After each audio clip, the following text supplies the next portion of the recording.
David Wiant is a youth minister who uses music to connect with young people. His songs reflect his life, which helps him with his ministry when communicating with teenagers.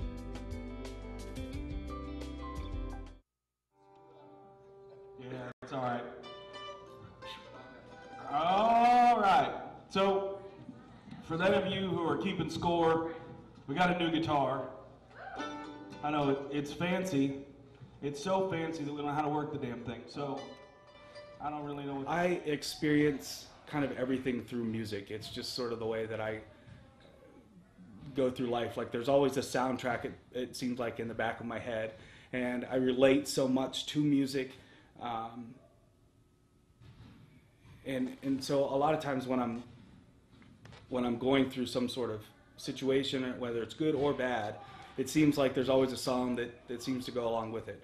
I have a belief that music has influence over people that we really don't even understand what it's doing to us, but music does something for people in general, and specifically for me, that it really can affect our mood, and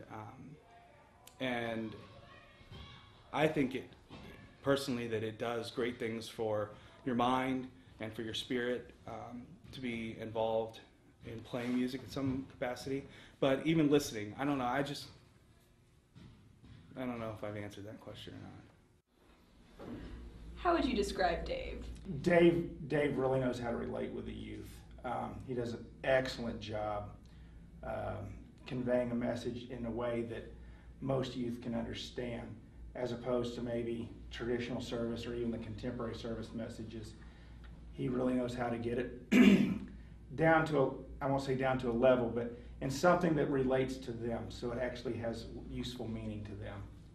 I found it that, especially my son, if he knows that, people have faults, and he had no trouble going up and asking Dave questions that I don't know that he would ask a more conforming youth minister, or maybe Jeff.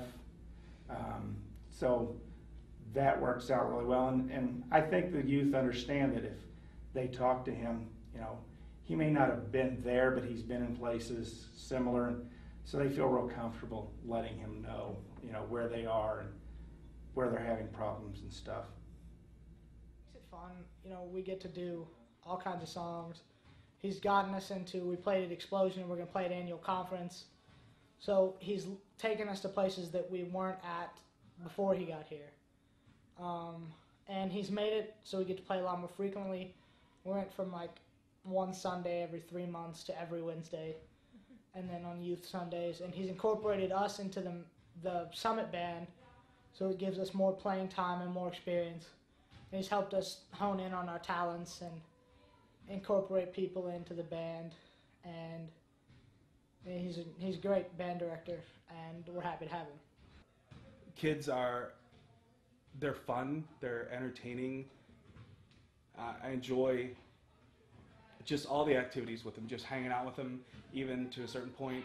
But you get to be part of the lives of so many kids, and you get to see them for really extended periods of time. So I get to see them start when they're like 6th, 7th grade, and then watch them grow all the way up into being seniors. And so it's like really being an aunt or an uncle or something in some ways. But it's also a cool responsibility to be part of ministry for families and just tackling probably the biggest transitional period for kids is this teenage time.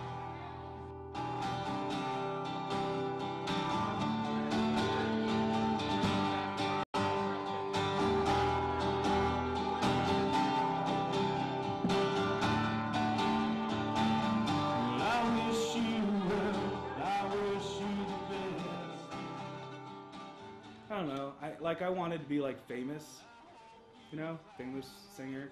I've said for a long time that when I have my first #1 hit, I'm gonna get it tattooed in a band around my arm, like music staff. And I kept waiting for that to happen. And then, last year, I wrote the music for a Vacation Bible School here, and the kids all learned the songs from that. And so, I had a hit song because it was all these kids sing, and their parents were emailing me and saying they won't stop singing My God, My Rock song. And so I guess that was kind of my first #1 song, maybe. I don't know. I think the only goal that I would have left is just to be able to keep playing, because I have to have the outlet of going and playing music. It's relaxing for me. It's just such a good way to get away from things and just be consumed by the music. So I guess the goal would just be to keep playing. I mean, don't get me wrong, if like the record company comes and says, hey, we'd like to give you this massive contract for millions of dollars to write 5 albums for us, I would jump on it. But as it stands right now, I like leading worship. I really love working with the youth bands and watching them grow and develop. So I would say that the real goal is just to keep on with the way it is now.